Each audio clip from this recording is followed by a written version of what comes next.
থরের weapon মিওনির marble ইউনিভার্সের সবথেকে শক্তিশালী ওয়েপনের মধ্যে একটি হয়ে থাকে এবং এই ওয়েপনটি তার ইউজারকে অনেকটাই বেশি পরিমাণে পাওয়ারফুল এবিলিটিও দিয়ে দেয়। কিন্তু মিওনির ওয়েপনকে সমস্ত প্রকারের ক্যারেক্টার একেবারে লিফট বা উঠাতেও পারে না, কারণ এই হ্যামারের উপরে এমন একটি বার্দিনেসের ম্যাজিক রয়েছে যেটির কারণে এই ওয়েপনকে সেই সমস্ত ক্যারেক্টারই লিফট বা উঠাতে পারে যারা এই ওয়েপনকে উঠানোর জন্য বার্দি হয়ে থাকে। এই জন্য এই শক্তিশালী ওয়েপনকে মার্বেল ইউনিভার্সের মধ্যে কয়েকটি ক্যারেক্টারই উঠাতে পেরেছিল, কিন্তু কমিকের মধ্যে অনেকগুলো ক্যারেক্টার রয়েছে যারা মিওনিরকে একেবারে লিফট অর্থাৎ উঠিয়ে নিয়েছিল। এই জন্যই বন্ধুরা আজকের এই ভিডিওতে আমরা মার্বেলের সেই সমস্ত 10টি ক্যারেক্টারের সম্বন্ধে কথা বলতে চলেছি যারা থরের ওয়েপন মিওনিরকে একেবারে লিফট করে নিয়েছিল, এমনকি তারা নিজেদেরকে একেবারে বার্দিতেও পূরণ করে নিয়েছিল। বন্ধুরা আজকের এই ভিডিওটা অনেকটাই বেশি পরিমাণে ইন্টারেস্টিং হতে চলেছে, তাই আপনারা ভিডিওটাকে শেষ পর্যন্ত দেখতে ভুলবেন না। বন্ধুরা ভিডিওটাকে শুরু করার আগে আমি আপনাদেরকে বলে দিই যে আপনারা যদি এই চ্যানেলে নতুন এসে থাকেন তাহলে চ্যানেলটাকে সাবস্ক্রাইব করবেন এবং ভিডিওটা ভালো লাগলে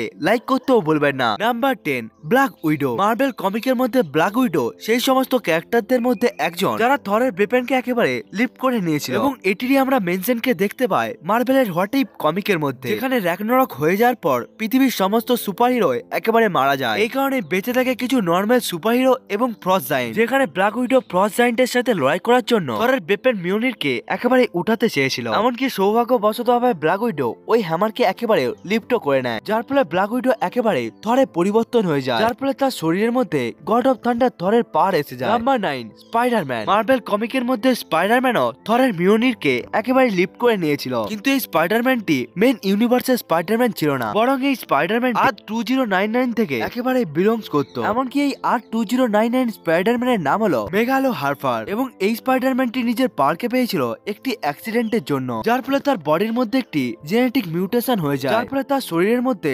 স্পাইডারম্যানের মতো পার্ট এসে যায়, যার ফলে সে নিজের জন্য একটি স্পাইডারম্যান স্যুটকেও একেবারে বানিয়ে নেয় এবং এটিকে পরে সে পরিবর্তন হয়ে যায় স্পাইডারম্যান 2099। এই ইউনিভার্সের স্পাইডারম্যানকে ক্যাপ্টেন আমেরিকা একেবারে মিওনির দিয়ে দেয়। এরপরে স্পাইডারম্যান 2099 অর্থাৎ মেগলোহারা মিওনিরকে অনেকটাই সময় ধরে ব্যবহার করতে থাকে, কিন্তু সে আগে গিয়ে মিওনিরকে একেবারেই ছেড়ে দেয়। স্পাইডারম্যান 2099 একটি জনপ্রিয় একটি ক্যারেক্টার যেটিকে আমরা আসতে থাকা স্পাইডারম্যান মুভির মধ্যেও দেখতে পাবো। Number 8, Vision. Avenger age of আল্ট্রনের মধ্যে যখন ভিশন থরের মিওনিরকে একেবারে লিফট করে নিয়েছিল, তখন আমাদের মতো ফ্যান্সদের সাথে সাথে সমস্ত সুপারহিরো একেবারে অবাক হয়ে গিয়েছিল। ভিশন হলো ভাইবেনিয়াম ধাতু দিয়ে তৈরি একটি আর্টিফিশিয়াল ইন্টেলিজেন্স রোবট যাকে ক্রিয়েট করেছিল আল্ট্রন, কিন্তু ভিশনের মধ্যে টনি স্টার্কের পার্সোনাল আর্টিফিশিয়াল ইন্টেলিজেন্স জার্ভিস উপস্থিত রয়েছে, যেটিকে তাকে মানুষের মতো ভাবনা চিন্তা করতে অনেকটাই বেশি পরিমাণে সাহায্য করে। মুভির মধ্যে ভিশন একের থেকেও বেশিবার মিওনিরকে লিফট করতে পেরেছিল, এমনকি মুভির শেষ সিনের মধ্যে ভিশন থরের মিওনিরকে ব্যবহার করে আল্ট্রনের উপর অনেকটাই শক্তিশালী অ্যাটাক কেও করেছিল, কিন্তু ভিশন মিওনিরকে উঠিয়ে নেওয়ার পরেও তার কাছে থরের মতো পাওয়ার আসে না,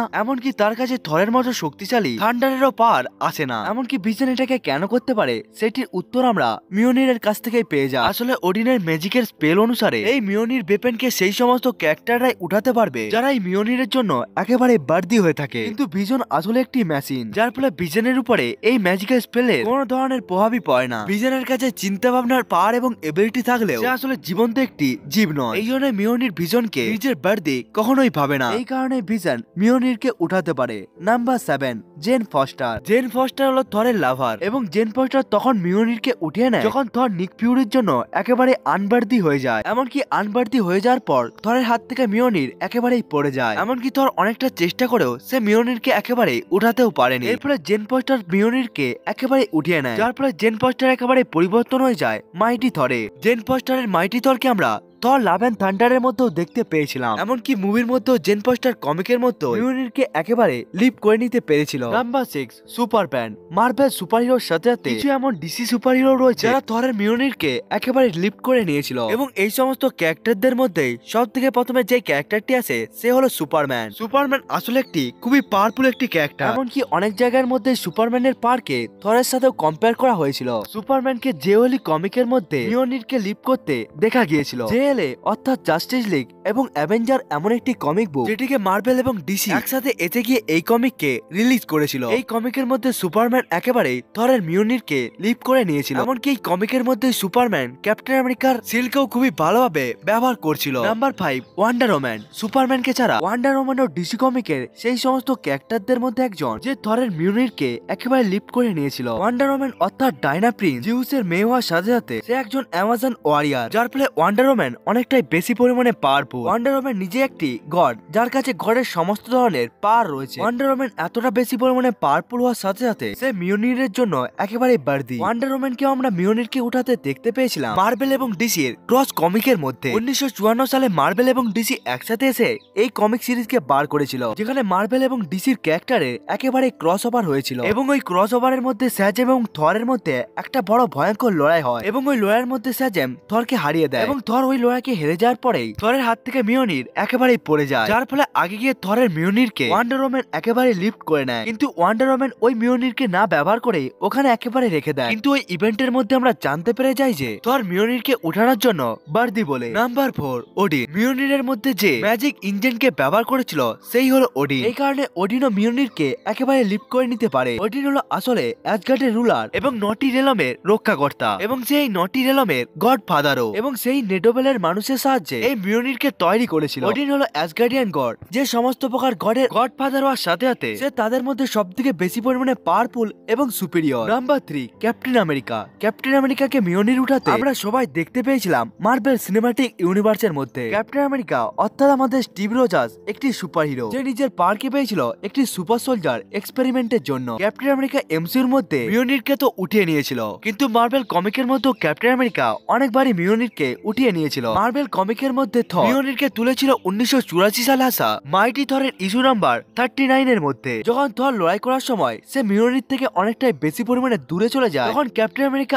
আগে এসে গিয়ে মিওনিরকে একেবারে উঠিয়ে নেয়। মার্বেল সিনেমাটিক ইউনিভার্সের মধ্যে ক্যাপ্টেন আমেরিকার মিওনির উঠানোর সিনটিকে একেবারে কমিক থেকেই নেওয়া হয়েছিল। কমিকের মধ্যে যখন ক্যাপ্টেন আমেরিকা মিওনিরকে উঠাতে চেয়েছিল, তখন সে মিওনিরকে একেবারে লিপ করতে একেবারে সফল হয়ে যায়। এমনই অ্যাভেঞ্জার এন্ডগেমের মধ্যে যখন Thanos, iron man, captain America এবং থরের উপরে ভারী পড়ছিল, তখনই ক্যাপ্টেন আমেরিকা থরের মিওনিরকে একেবারে উঠিয়ে নেয় এবং এরপরে ক্যাপ্টেন আমেরিকা থরের সমস্ত পাওয়ারকে ব্যবহারও করতে থাকে, যার ফলে ক্যাপ্টেন আমেরিকা একটি সুপার সোলজারের সাথে সাথে একটি গড়েও পরিবর্তন হয়ে যায়। ক্যাপ্টেন আমেরিকা ওই সমস্ত ক্যারেক্টারদের মধ্যে একজন যারা সবসময় মিওনিরের জন্য বাড়তি ছিল, এবং ক্যাপ্টেন আমেরিকা সবসময় এই মিওনিরকে উঠিয়ে নিয়ে এটাকে একেবারে প্রমাণ করেও দিয়েছিল। নাম্বার 2, হেলা। মৃত্যুর দেবী হেলা মিওনিরকে উঠানোর সাথে সাথে সে মিওনিরকে খুব সহজে একেবারে ভেঙেও রেখে দিয়েছিল। হেলা আসলে ওডিনের প্রথম সন্তান এবং থরের থেকে অনেক আগে হেলা এই মিওনিরকে ব্যবহার করে থাকতো। ওডিন হেলার সাহায্যে অনেকগুলো লড়াইকে একেবারে জিতে গিয়েছিল, কিন্তু ওডিন যখন বুঝে যায় লড়াই সবসময় মৃত্যু এবং অশান্তি নিয়ে আসে, তখন সে ওই রাস্তাকে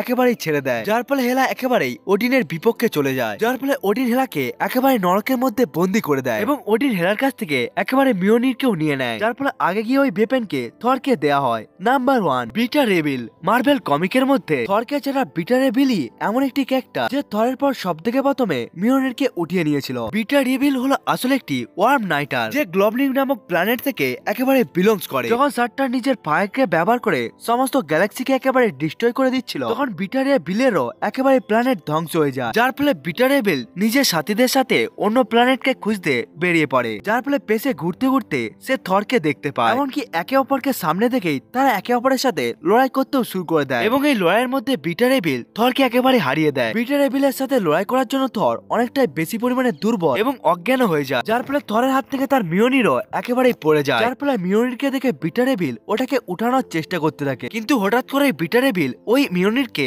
একেবারে লিফটও করে নেয়, যার ফলে বিটা রেবিলও একটি অ্যাসগার্ডিয়ান গডে পরিণত হয়ে যায়, যার ফলে তার কাছে গড অফ থান্ডারের পাওয়ার এসে যায়। বিটা রেবিল মিওনিরকে তুলে নেওয়ার পরেই তারা দুজনে একেবারে অ্যাসগার্ডের মধ্যে ওডিনের কাছে টেলিপোর্ট হয়ে যায় এবং তারপরে বিটা রেবিল এবং থর মিলে আবার একে অপরের সাথে যুদ্ধ করতে থাকে মিওনিরকে কে নিবে বলে। এমনকি এই লড়াইয়ের মধ্যেও বিটা রেবিল থরকে একেবারে হারিয়ে দেয় এবং এই লড়াইকে জিতে নেওয়ার পর বিটা রেবিল থরকে একেবারে জীবন্তও ছেড়ে দেয়। বিটা রেবিলের এই পদক্ষেপের জন্য সে মিওনিরের জন্য একেবারে বার্দিতে পরিণত হয়ে যায়। এই কারণে ওডিন বিটা রেবিলের জন্য স্টর্ম বেকারকে বানায়। বন্ধুরা, এটাই ছিল থরকে ছাড়া বাকি 10টি ক্যারেক্টার যারা মার্বেল কমিকের মধ্যে থরের বেপেন অর্থাৎ হ্যামার মিওনিরকে লিফট অর্থাৎ উঠাতে পেরেছিল। বন্ধুরা, আপনাদের কি মনে হয় এই সমস্ত ক্যারেক্টারদেরকে ছাড়া কোন কোন ক্যারেক্টার মিওনিরের জন্য বার্দি, সেটিকেও বন্ধুরা আপনারা কমেন্ট করে বলতে করতে ভুলবেন না। বন্ধুরা, আজকের এই ইনফরমেশন ভিডিওটা আপনাদেরকে কেমন লাগলো সেটিকেও কমেন্ট করে বলতে ভুলবেন না। বন্ধুরা, আজকের এই ভিডিওটা এতটা পর্যন্তই। দেখা হচ্ছে অন্য একটি ভিডিওতে, ততক্ষণের জন্য বাই বাই।